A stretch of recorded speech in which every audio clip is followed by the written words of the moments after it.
मुजफ्फरनगर जनपद में सरधना के पूर्व विधायक संगीत सोम ने कहा कि वक्फ बोर्ड भूमाफियाओं का गिरोह है, दूसरों की जमीन कब्जाते हैं। हिंदुस्तान में वक्फ की कोई जमीन नहीं है। कुंभ में मुस्लिमों का प्रवेश के सवाल पर कहा कि पहले मुस्लिमों को गंगा में डुबकी लगानी चाहिए, शिव की उपासना करें, इसके बाद कुंभ में स्टॉल से कोई परेशानी नहीं है। शामली के किले पर कहा कि पूरे देश में आक्रांताओं ने किले कब्जाए थे, इस मामले की जांच होनी चाहिए। थाना भवन में रालोद विधायक ने किला कब्जाया है। सनातन कभी खत्म नहीं हो सका, अब मंदिर बाहर निकल रहे हैं। किस तरह की यात्रा आज निकाली जा रही है, किस तरह का सिस्टम बनाया जा रहा है? देखिए, 500 साल के इंतजार के बाद, और वो 500 साल का इंतजार भी चंद हमारे गद्दारों की वजह से हम लोगों को करना पड़ा। उसके 500 साल के बाद 1 साल पहले आज के दिन मंदिर में प्राण प्रतिष्ठा हुई।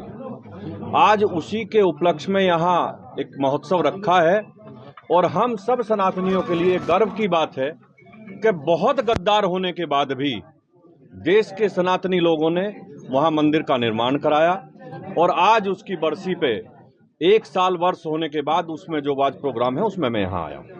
विधायक जी, वक्फ बोर्ड को योगी जी ने भूमाफियाओं का बोर्ड बताया है, क्या कहेंगे? ये मैं पहले से कहता आया हूँ, योगी जी भी बिल्कुल ठीक कह रहे हैं।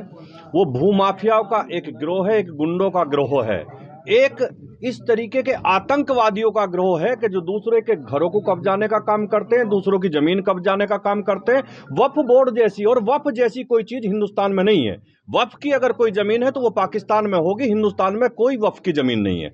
क्रिकेटर है यासीन, उनके द्वारा बयान दिया गया जो हिंदी है और राष्ट्रीय भाषा नहीं है, उसको लेकर क्या कहेंगे? विधायक है वो जो एक अध्यक्ष है बीजेपी के चेन्नई के, उन्होंने भी उनका समर्थन किया, उसको क्या कहेंगे? नहीं, हिंदी राष्ट्रीय भाषा होनी चाहिए और हमारे यहाँ क्षेत्रीय भाषाओं का भी महत्व है, लेकिन हिंदी हमारी मातृभाषा है और वो लागू होनी चाहिए। महाकुंभ में मुसलमानों की नो एंट्री पे जो मुख्यमंत्री जी ने कहा था, नहीं, मुझे लगता है कि सब मुसलमानों को एंट्री होनी चाहिए, लेकिन पहले मुसलमान जाके गंगा जी में डुबकी लगाएं और डुबकी लगा के भगवान के दर्शन करें, शिव की उपासना करें, उसके बाद वहां अपना स्टॉल लगाएं तो हमें कोई दिक्कत नहीं होगी। विधायक जी, राष्ट्रीय लोकदल के साथ गठबंधन होने के बाद भारतीय जनता पार्टी ने जो 10 साल में कमाया था उसमें थोड़ा सी डेंट लगा, नहीं लगा?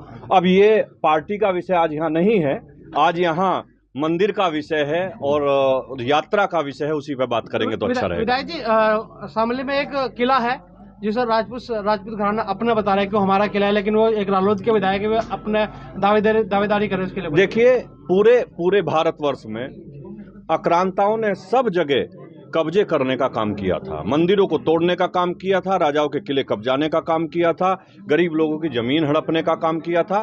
वो किला वास्तव में उसकी जांच होनी चाहिए, एएसआई द्वारा उसकी जांच हो, पुलिस द्वारा जांच हो और प्रशासन द्वारा जांच हो, और जांच के बाद किला उन्हीं के पोजीशन में आना चाहिए जिनका है। वो अब इस तरीके की कब्जाई हुई भूमि, कब्जाए हुए किले किसी के बाप की बदौलत नहीं रहेंगे। तो क्या आरएलडी विधायक जो है वो कब्जाई हुई जमीन पर रहते हैं? 100% कब्जाई हुई किले में है, वो कब्जाई हुई जमीन है। विधायक जी, जिस तरह से मंदिर लगातार निकल रहे हैं मुस्लिम बहुल क्षेत्रों को लेकर, उसको क्या कहेंगे? देखिए, एक समय हुआ करता था, मैं पहले से कहता आया हूं, जब आक्रांता इस देश में आए तो आक्रांताओं ने सबसे पहला टारगेट अगर कोई किया, वो सनातन को खत्म करना चाहते थे। लेकिन सनातन एक ऐसा धर्म है कि वो दुनिया में कभी खत्म नहीं हो सकता और सनातन दुनिया का सबसे बड़ा धर्म है। उन्होंने खत्म करने की कोशिश की, मंदिरों को तोड़ने की कोशिश की, मंदिरों को दबाने की कोशिश की, लेकिन मैं दावे के साथ एक बात कहता हूं, जो उस टाइम पे दबाने की कोशिश की थी, आज एक एक मंदिर बाहर निकल कर आएगा।